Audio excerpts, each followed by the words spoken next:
Bonjour, que le Seigneur vous bénisse. Je suis William Mbapou, le branhamiste le plus puissant de l'univers, l'expert en correction des fausses doctrines et le spécialiste du 6e sceau. Ce matin, je voudrais vous entretenir sur un sujet cardinal, un sujet important, le nom nouveau de Jésus. 2 points, William Marion Branham ou Branham. Il y a une tendance des frères dans le message qui affirme que le nom nouveau de Jésus est William Marion Branham, tandis qu'il y a une autre tendance dans le message qui affirme le contraire. Ils disent que le nom nouveau de Jésus est tout simplement un nom à 7 lettres, et c'est le nom Branham.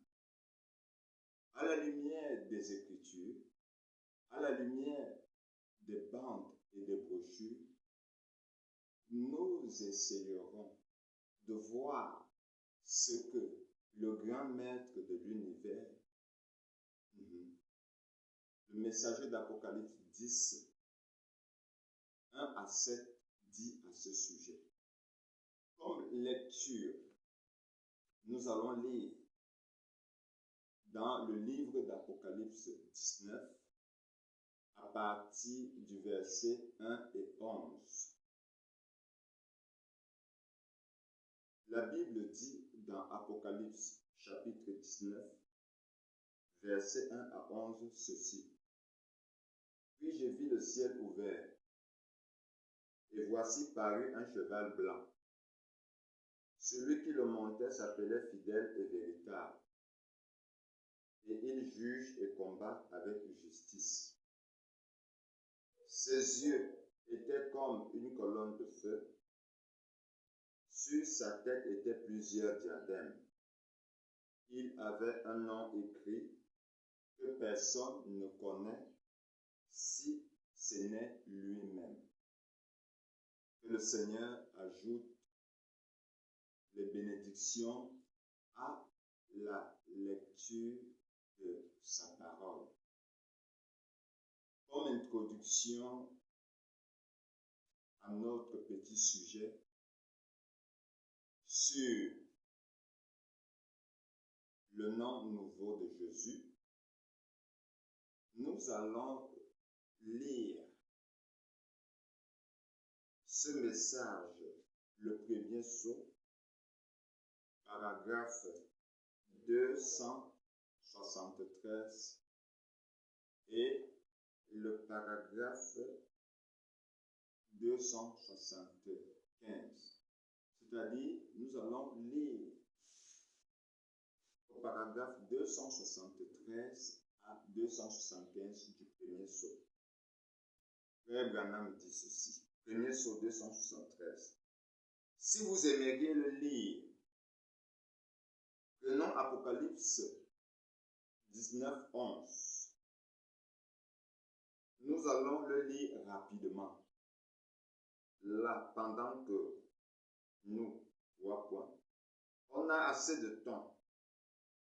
J'espère, et comme ça, on va le voir un peu mieux. Apocalypse chapitre 19, 11. On va commencer au verset 11. Et on va lire jusqu'au verset 16 inclus. Puis, je vis le ciel ouvert. Voici parut un cheval blanc. Le Branham met les parenthèses, pas sur la terre, dans le ciel. Vous voyez? Celui qui le montait s'appelle Fidèle, Véritable. Il juge et combat avec justice. Ses yeux étaient flamme de feu. Sur sa tête étaient plusieurs diadèmes. Regardez donc ce diadème. Il avait un nom écrit que personne ne connaissait si ce n'était lui-même. 274, prenez ça. Comme je souhaiterais pouvoir m'arrêter là-dessus un instant, Frère Branham donne un coup sur la chair. Puis il fait une pause. Oh là là, j'ai bien mon idée là-dessus, mais peut-être que je pourrais, si vous, l'Assemblée dit, allez-y. 275 maintenant.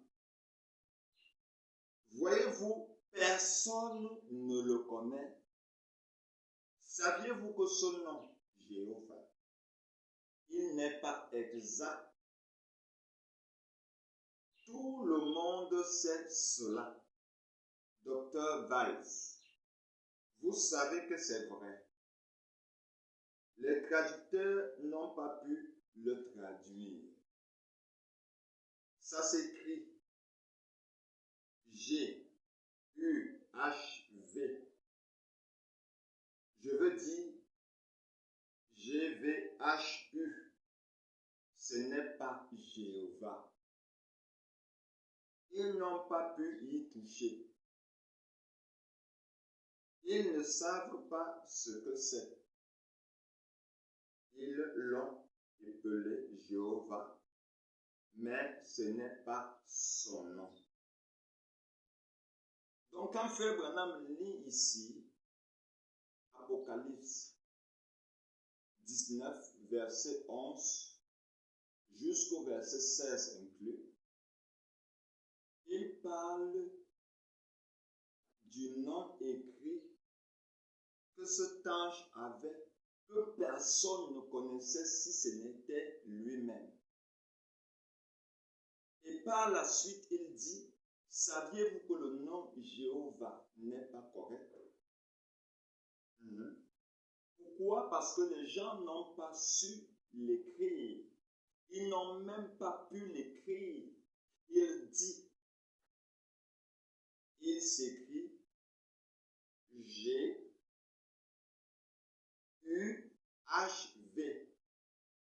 Et ils ont eu comme appellation Jéhovah. Or, ce n'est pas un nom exact. Écoutez encore ce que Frère Branham dit dans le message. Questions et réponses sur les Hébreux, deuxième partie, Jeffersonville, du mercredi 2 octobre 1957, soir. Je vais lire le paragraphe 441 à 443. Écoutez attentivement la lecture de la parole. Très bien. L'avez-vous, Frère Neville? Très bien. Lisez donc, Frère Neville, lit. Jésus répondit, je le suis, et vous le verrez, Fils de l'homme, assis à la droite de la puissance de Dieu et venant sur les nuées du ciel. Très bien. Alors, faites attention là. Faites attention à la première phrase de cet endroit. Jésus a dit, je suis. Je suis, qui était le je suis? Jamais personne dans le monde entier n'a pu interpréter cela. Même vous qui avait lu les lexiques et tout le reste, jamais personne n'a pu comprendre. C'est G-V-H-U. Et même les érudits hébreux n'ont jamais su le prononcer. Ce jour-là, quand il a rencontré Moïse dans le buisson Adam là-bas, c'était G-V-H-U. Ainsi, on l'a prononcé Jéhovah. Mais ce n'était pas Jéhovah. G-V-H-U. Vous voyez, vous, personne n'en sait rien sur le nom.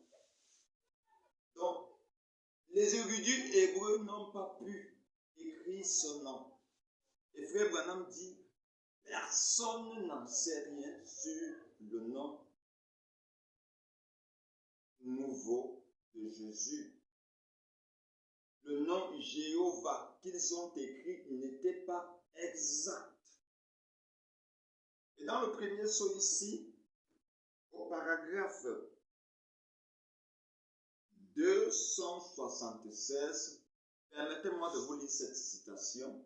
Frère Branham dit, « Regardez chaque fois qu'une victoire est remportée ou que quelque chose se passe, il y a un nom qui est changé. » Vous voyez? Notez ceci. Dans ce paragraphe 276 du premier saut, Frère Branham souligne 2 points. Le premier point, c'est chaque fois quand quelque chose arrive, vous voyez, ou qu'une victoire est remportée, un nom est changé. Donc, 1, chaque fois que quelque chose arrive. 2, une victoire est remportée, il y a un nom qui est changé. Regardez, quelque chose est arrivé au temps d'Abraham. Abraham a reçu 3 hommes et a appelé, Seigneur, ne vous arrêtez pas, ne passez pas votre chemin sans vous arrêter devant ma porte, afin que je vous offre quelque chose pour fortifier vos membres affaiblis par la marche. Et ce jour-là, le nom Abraham a été changé en Abraham, et Saraï, qui était un mauvais nom, a été changé en Sarah. Je dirais, Abraham signifie père des nations et Sarah signifie princesse. Pourquoi? Parce qu'ils avaient reçu les anges, quelque chose s'est produit, leur nom a été changé, ont été changés. Évoluons avec le cas de Jacob. Jacob signifie supplanteur. Vous savez qu'il était chez son beau-père et il effarouchait les bêtes afin que ces derniers portent de petits tachetés. Il n'était rien d'autre qu'un supplanteur. Supplanteur ici veut dire trompeur.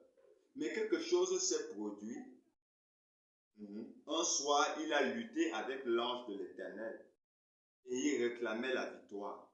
Et son nom a été changé de Jacob, qui veut dire supplanteur, en Israël. Or, Israël signifie un prince puissant devant Dieu. Parlons maintenant de Saul. Saul était un persécuteur. Vous voyez un peu? Il persécutait les Hébreux. Il recevait les ordres des éminents pharisiens, des sacrificateurs de l'époque, au sujet des enfants d'Israël, qui invoquaient le nom de Jésus et qui étaient des croyants. Alors Paul les persécutait et les mettait à mort, d'autres au cachot, d'autres en prison. Et quelque chose est survenu sur la route de Damas. Une lumière lui a apparu alors qu'il allait persécuter les enfants de Dieu. Et son nom de Saul a été changé en Paul. Prénom Simon. Simon, c'est un pécheur. Il était pécheur et c'était un mauvais nom qui ne convenait pas à ce pêcheur de poissons qui passait toutes ses journées dans la mer à chercher du poisson.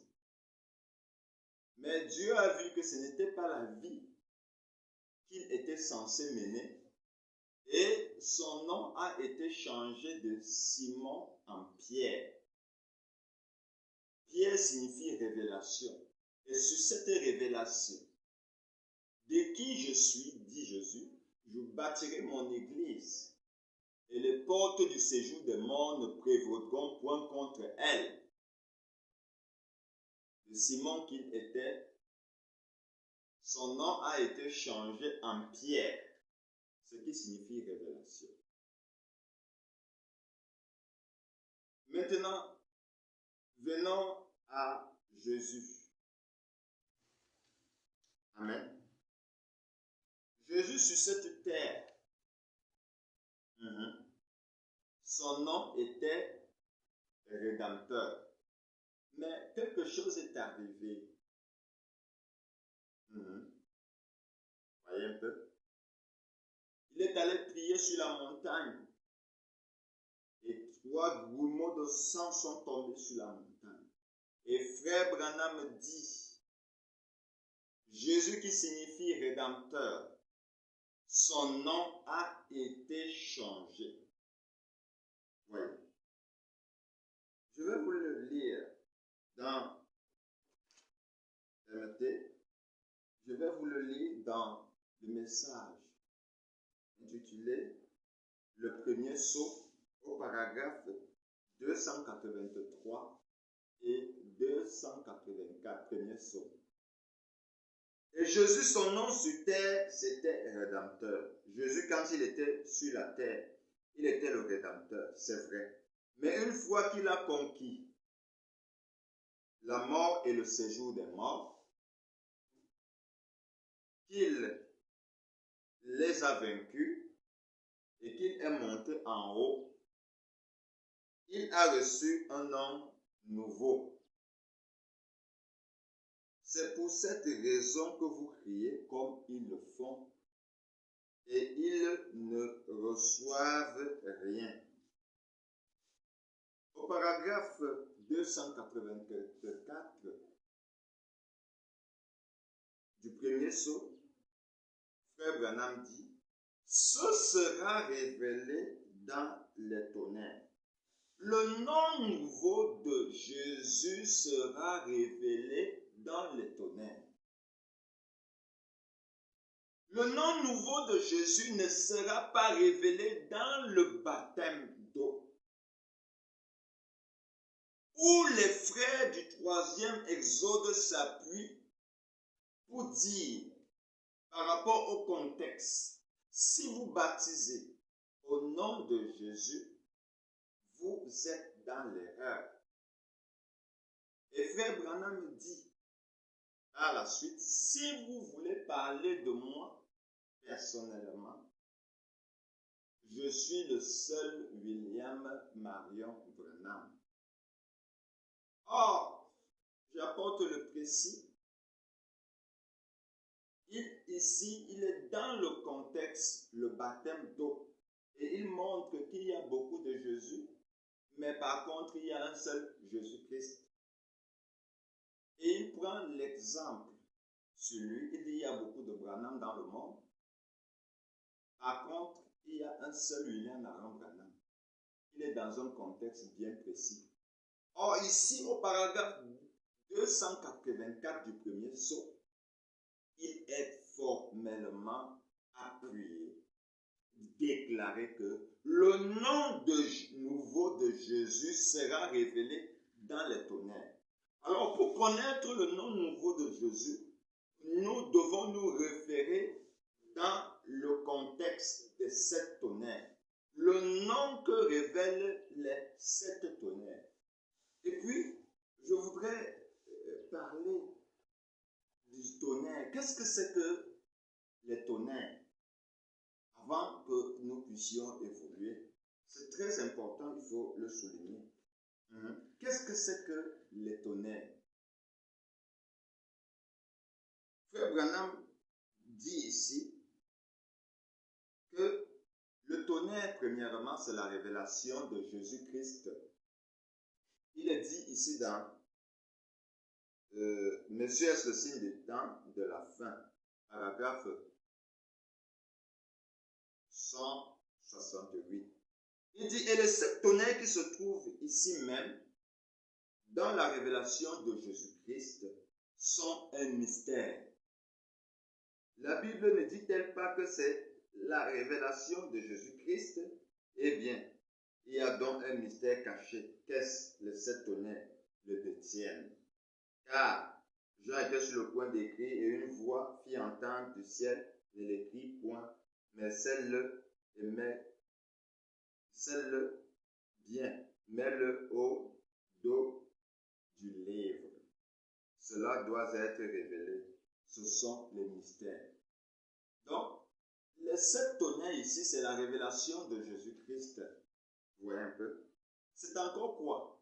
C'est encore une déflagration.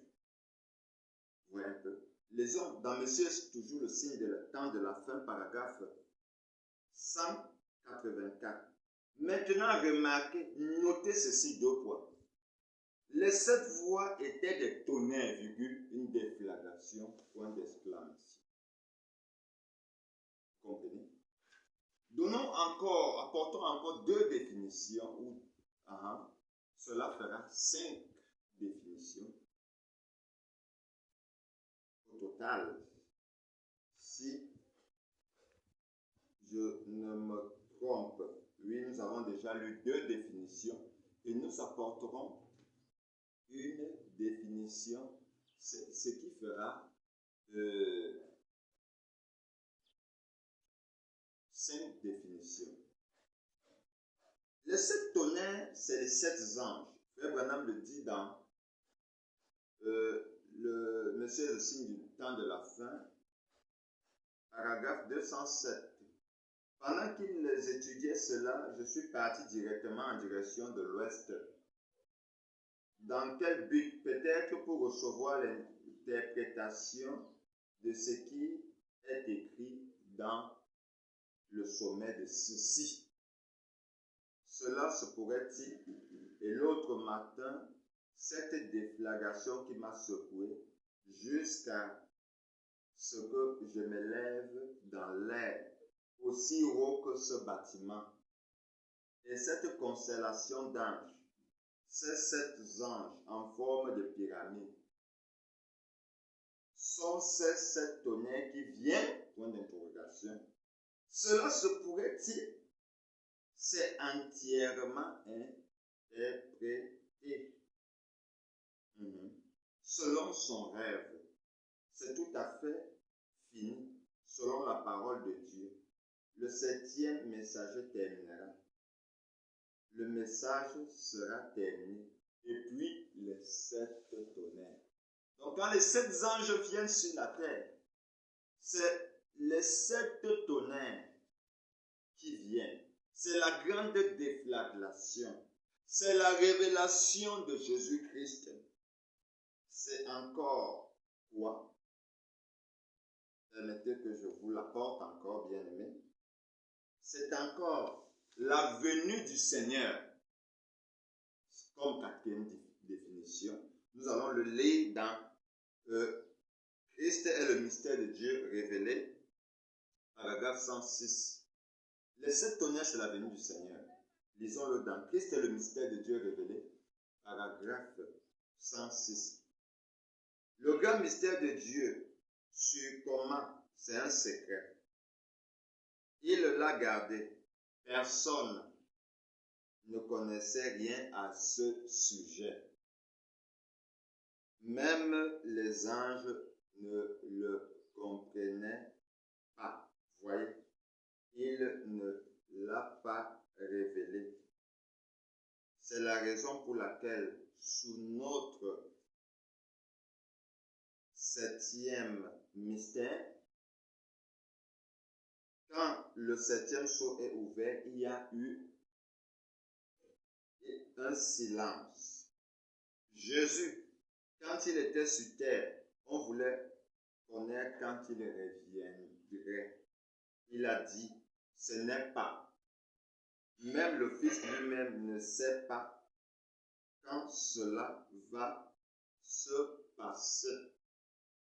Et c'est la raison pour laquelle il y avait un silence dans le ciel pendant une demi-heure. Et les 7 tonnerres ont fait entendre leur voix et il a même été interdit à Jean d'écrire. Voyez, la venue du Seigneur, c'est une chose qu'il n'a pas encore révélée.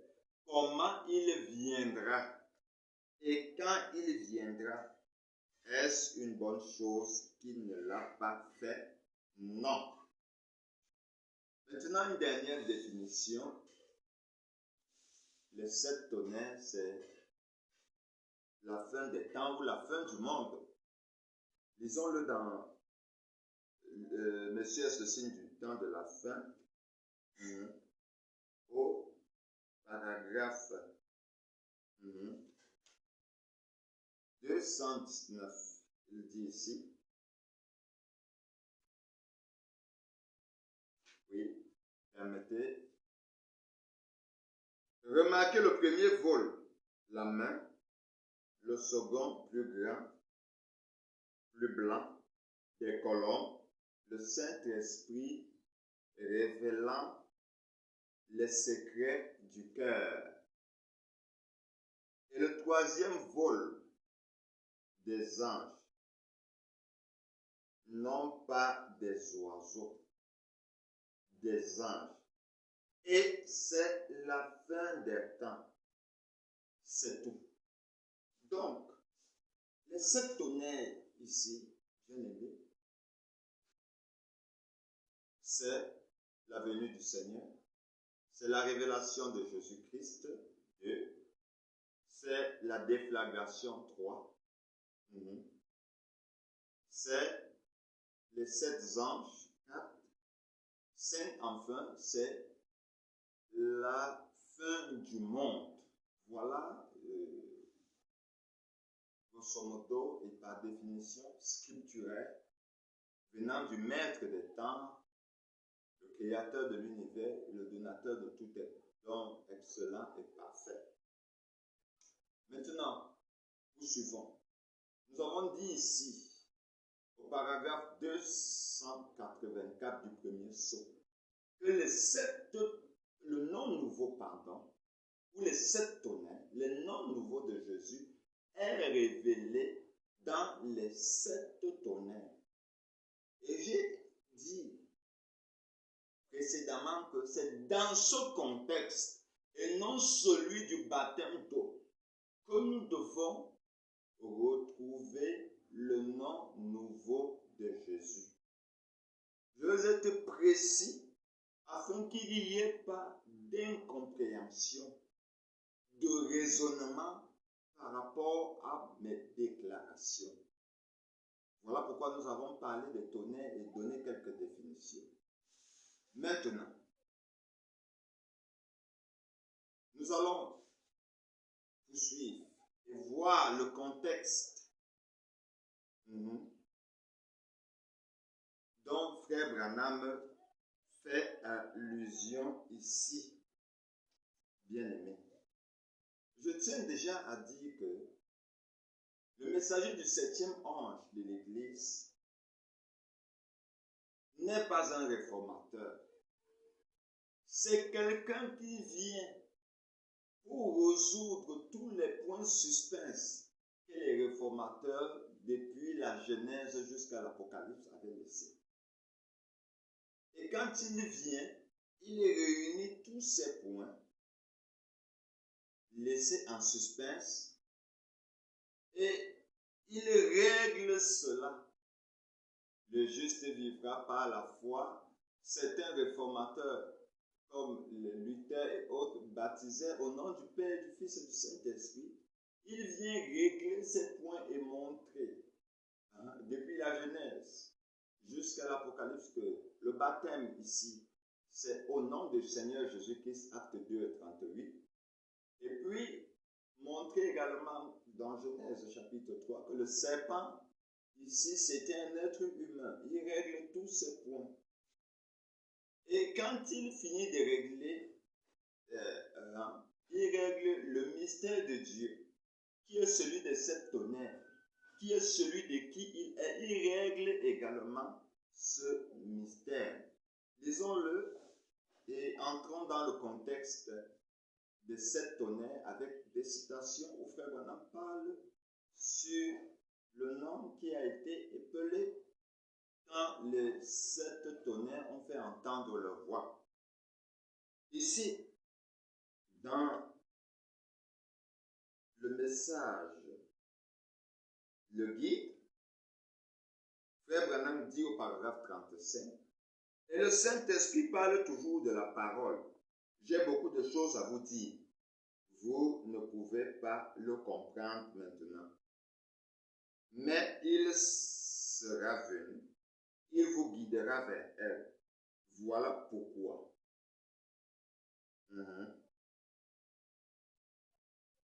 Il y a eu les sceaux. À la fin du 7e sceau, le mystère de Dieu s'accomplirait. Savoir qui Dieu est, ce qu'il est, comment il vit sa nature, son être. En ce moment-là, vous devriez être en haut. Ici, voyez-vous, nous amener à la pleine stature du Fils et des filles de Dieu, une église qui a été lavée dans le sang de Christ, qui a été achetée sans argent, acquise par le sang de Jésus-Christ. Donc, bien-aimés, le mystère de Dieu est révélé quand tous les autres mystères sont dévoilés par le 7e ange. Il révèle son mystère, qui il est, sa nature, comment il vit. C'est même ça le 3e pôle qui est toujours les 7 tonnerres. Il révèle son nom, et ce nom-là, c'est ce que nous allons parler dans ce message intitulé le 7e sceau. Je vais vous lire ici au paragraphe 250 jusqu'au paragraphe 255. Nous entrons ici dans le contexte du nom nouveau, le contexte des 7 tonnerres. Ce que Frère Branham dit des 7 tonnerres au sujet du nom nouveau de Jésus. 7e sceau, paragraphe 250 à 255. Nous lisons. Maintenant, remarquez, quand les 7 anges se sont avancés pour sonner leur trompette, il y a eu un seul tonnerre. Frère Branham donne un coup sur la chair. Quand Israël se rassemblait, il y a eu une trompette. Quand il n'y a plus de temps, à la dernière trompette, un seul tonnerre. 252, 7e sceau, pardon. Maintenant, remarquez, quand les 7 anges se sont avancés pour sonner leur trompette, il y a eu un seul tonnerre. Frère Branham donne un coup sur la chair. Quand Israël s'est rassemblait, il y a eu une trompette. Quand il n'y eut plus de temps, à la dernière trompette, un seul coup. Permettez que je puisse rectifier parce que j'ai lu comme paragraphe 251 à la place de 250. Je vais recommencer la lecture pour que tous nous soyons bien captés, bien entrés dans le 7e sceau. Donc, je lis le paragraphe 250, 251, 252, et je viens maintenant chuter en lisant le paragraphe 255. Soyons tous plongés dans les Écritures. Maintenant, il dit ici, 250. Si c'est quelque chose de tellement important, il faut que ce soit inclus. Parce que c'est quelque chose qui doit arriver quand les 7 tonnerres, 3 points. 251. Maintenant, remarquez, les 7 anges se sont avancés pour sonner leur trompette.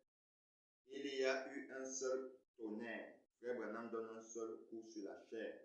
Quand Israël se rassemblait, il y a eu une trompette. Quand il n'y aura plus de temps, à la dernière trompette, un seul tonnerre. Mais, 252 maintenant, mais ici, il y a 7 tonnerres, coup sur coup, l'un à la suite de l'autre. 1, 2, 3, 4, 5, 6, 7. Ce nombre parfait. 7 tonnerres se sont fait entendre, l'un à la suite de l'autre, faisant simplement 1, 2, 3, 4, 5, 6, 7. Frère Branham donne 7 coups sur la chair. Alors, les cieux n'ont pas pu l'écrire cela, n'ont pas pu écrire cela. Les cieux ne peuvent pas savoir ce qu'il en est, ni rien d'autre. Parce qu'il n'y a aucun indice. C'était un temps.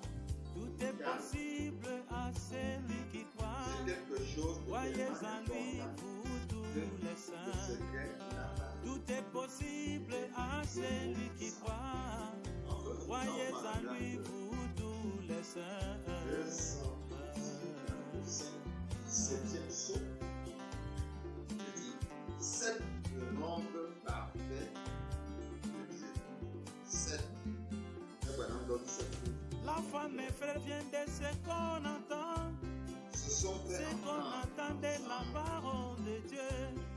Une ferme assurance dans les choses de Dieu. Un bon croyant, mes frères, c'est la foi.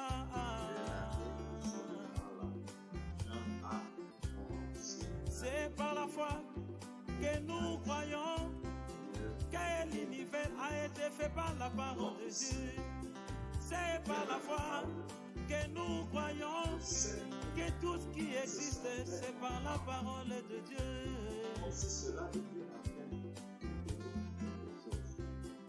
Tout est possible à celui qui croit. Croyez en lui, vous tous les saints. Or, ceux qui affirment que le nom de votre Dieu est William Marion, car on ne peut pas croire sans la foi, mais l'on croit toujours avec la foi. Il ferme assurance dans les choses de Dieu. Un bon croyant, mes frères, c'est la foi. Et ici, mettre des temps de circonstances. Je crois la commission. Moi, je suis sauvé. Je crois la commission. J'ai la vie éternelle. Donc, le nom nouveau qui a été révélé est le nom Branham. Branham. C'est le nom nouveau. Voir Moïse, c'est bien. les 7 tonnerres, ce sont Gloire Jéhovah, c'est bien. c'est le nom de l'adoration. Gloire Ça Jésus, demande c'est que bien. Frère Branham C'est ce qui fait de nous a vous donné un tailleur exemple des avec le chrétiens. nom Abraham. Mais l'ange m'avait dit, William et Il dit que Marionnette les 3 Branham, messagers, il y avait amène les gens il y à avait des un nom croix. à 7 lettres. Rien n'est Et il y résisté avait d'autres. à tes Le prières. deuxième avait un nom Quand à même 6 les lettres. cancers ne peuvent Graham. pas Il résister. parlait de Non, Billy Graham, Non, qui était non, un messager international. C'est non, un non, méthodiste non, qui se fait connaître dans le monde entier avec un message. Celui de la repentance. Un peu. La sanctification également. Et il a fait entendre sa voix à travers le monde. La Mais il y a eu un commission, autre ce messager n'est qui pas est croire venu Moïse. côté de l'Occident. La commission, ce n'est pas Pour croire dire un nom de Jéhovah. La commission, ce n'est pas croire Lui, Jésus. il n'est La pas venu au commission, monde. c'est croire Il s'est William révélé et à la Marionnette race des Branham. esprits d'Abraham. Il est resté Je avec vois la Abraham et il a commission. discerné les pensées des cœurs. Moi, En je disant suis Abraham, je reviendrai vers sauvé. toi. À l'époque de la Je vie vois de la Sarah. commission. Or, la J'ai la Bible vie déclare que ce temps éternelle. n'était autre que Elohim. Et Elohim ici portait un nom à 7 lettres. Abraham comme Branham. Cela ferait une bonne conclusion. Mais Branham le dit Tel que dans nous les lettres sommes, aux nous Dieu n'avons qu'une promesse.